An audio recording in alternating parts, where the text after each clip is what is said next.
तर मैत्रिणींनो, आज आपण बघणार आहोत की वयस्कर कस्टमरचे अंगावरून ब्लाऊजची मापे कशा पद्धतीने घ्यायचं।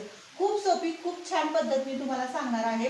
तर काय करायचं आहे, आपल्याकडे जर वयस्कर कस्टमर आले तर आपण अगदी व्यवस्थित परफेक्ट पद्धतीने माप घ्यायची, म्हणजे जेणेकरून त्यांचं माप पण चुकणार नाही आणि अगदी त्यांना हवा तसा ब्लाऊज बसू शकतो। तर त्यासाठी काय करायचं आपल्याला, वरून तुम्ही बघू शकता इथून पूर्ण उंची त्या कस्टमरला किती हवी आहे ती विचारायची।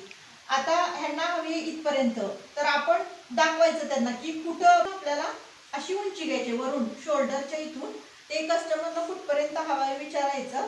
कारण काय होतं, वयस्कर कस्टमरला जास्त उंची लागते, त्यांना कमी उंची चालत नाही। तर आपण त्यांना विचारून असा टेप ठेवायचा आणि विचारायचं। तर आता आपण घेणार आहोत इथे 14 इंच तयार उंची। त्याच्यानंतर बघू शकता पाठीमागची अगोदर सर्व मापे घ्यायची आणि मग फ्रंट साईडची मापे घ्यायची। आता आपल्याला काय करायचं, इथून शोल्डरचं माप घ्यायचं। तर बघू शकता ह्या पॉइंट पासून ते ह्या पॉइंट पर्यंत आपल्याला असा टेप धरायचा आहे, म्हणजे जिथं आपला शोल्डरचा असा घट्ट भाग असतो ना, तिथून ते इथपर्यंत। तर आता कस्टमरचा हा आलेला आहे 13 शोल्डर, तर त्याचा आपल्याला हाफ घ्यायचा आहे। तर हे झालं शोल्डरचं माप। आता आपल्याला मागच्या गळ्याचं माप घ्यायचंय।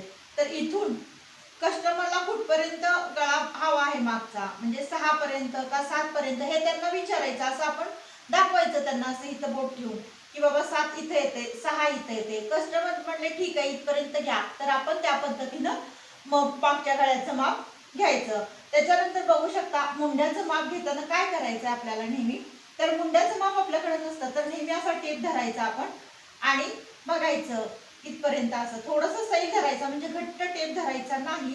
तर आता मुंड्याचा घेर आलेला आहे 18 इंच। तर हे अशा पद्धतीनं मुंड्याचं पण माप घ्यायचं। आता त्याच्यानंतर बघू शकता तुम्ही भाई उंची, म्हणजे जे काही पाठीमागची जी माप आहेत ना ती अगोदर सर्व घ्यायची आणि मग फ्रंट साईडला घ्यायला सुरुवात करायची। तर आता उंची बघू शकता भाईची कस्टमरला किती हवी। आता ही त्यांचे जे ब्लाऊज घातलाय तो 5 इंच आहे, तर त्यांना विचारायचं 6 7 किती, जसं कस्टमरला हवाय। कुणाला हवं असतं 10 इंच लॉंग बाई, कुणाला हवी असते 7 इंच, कुणाला 6, त्यानुसार आपण विचारायचं आणि त्यानुसार बाईच्या उंचीचं माप आपण घ्यायचं। आता आपण बघूया दंडघेर। आता जर समजा 7 इंचापर्यंत घेतला तर टेप इथं ठेवायचा आणि थोडा सैलसर ठेवायचा, अगदी असं ओढून घट्ट धरायचं नाही, कारण माप टाकताना मग तसंच आपलं माप येतं। त्यामुळे थोडासा लूज धरायचा, म्हणजे जेणेकरून आपलं एक बोट जाईल एवढा सैल धरायचा। आता हे घेर आलेला आहे 12 इंच आणि खाली जर लॉंग भाई असेल तर इथला पण घेर आपण घेणं गरजेचं आहे, म्हणजे एक मधला इथला आणि शॉर्ट भाई असेल तर इथला, तिन्ही माप आपल्याला गरजेचे आहेत। त्यासाठी जर तिन्ही माप तुम्ही घेतली तर फिटिंग परफेक्ट आपल्या भाईचं बसणार आहे, नुसतं एकच माप घेऊन आपल्याला चालणार नाही। त्याच्यानंतर बघू शकता इथलं, तर आता इथलं आलेलं आहे इथला घेर 11 इंच। तर आता आपण चेस्टचं आणि कमरेचं माप बघूया। तर बघू, जिथं फुल बस्ट असते ना त्याच्यावर आपला असा टेप ठेवायचा आहे आणि टेप एका साईडला असा धरायचा आहे आणि थोडासा लूज सोडायचं, जास्त घट्ट पण नाही आणि जास्त लूज पण नाही, मीडियम एक बोट आपलं जाईल एवढं धरायचं सोडायचं आहे। तर 36 चेस्ट आलेली आहे इथं, चेस्टचा पूर्ण राऊंड म्हणजे फुल बस्ट 36 आलेली आहे। त्याच्यानंतर बघू शकता कमरेचं माप, कमरेचं मापही त्याच पद्धतीनं, म्हणजे चेस्टच्या खाली बरोबर असा टेप ठेवायचा जिथं आपली कंबर आहे तिथं, आणि बघू शकता मी लूज धरलेला आहे।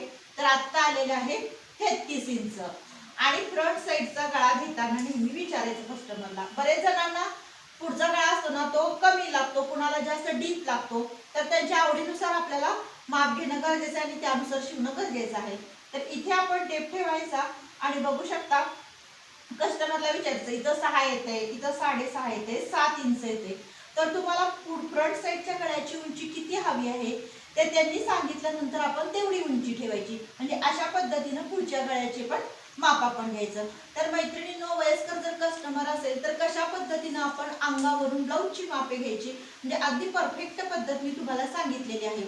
जर तुम्ही या पद्धतीनं कस्टमरच्या ब्लाऊजची माप घेतली तर अगदी तुमचा ब्लाऊज परफेक्ट बसणार आहे। कटिंग पण तुम्ही अगदी ह्या पद्धतीनं केलं ना तर कोणतीही प्रकारची तुमच्या कटिंगमध्ये आणि मापामध्ये चूक होणार नाही। तर सोपी खूप छान पद्धत मी सांगितलेली आहे। पाठीमागच्या भागाची जे मेजरमेंट आहे ते पाठीमागच्या साईडनं घ्या, पुढच्या भागाचं आहे ते पुढच्या साईडनं घ्या। तर शोल्डर कसं घ्यायचं, छातीचं माप कसं घ्यायचं, कमरेचं माप कसं घ्यायचं, भाईच्या उंचीचं माप कसं घ्यायचं, दंडघेर कसा माप घ्यायचं आणि मुंडा घेर कसा घ्यायचा, हे सर्व तुम्हाला डिटेलमध्ये मी सांगितलेलं आहे। तरी मैत्रिणींनो, तुम्हाला कोणत्याही प्रकारची अडचण आली असेल मेजरमेंट घेताना काहीतरी, तुम्हाला लक्षात आलं नसेल तर नक्की कमेंट करून सांगा, त्याचं उत्तर मी नक्की देण्याचा प्रयत्न करेन. तर मैत्रिणींनो, हा व्हिडिओ तुम्हाला कसा वाटला नक्की कमेंट करून सांगा. आवडल्यास लाईक आणि सबस्क्राईब करा. भेटूया नेक्स्ट व्हिडिओमध्ये. बाय.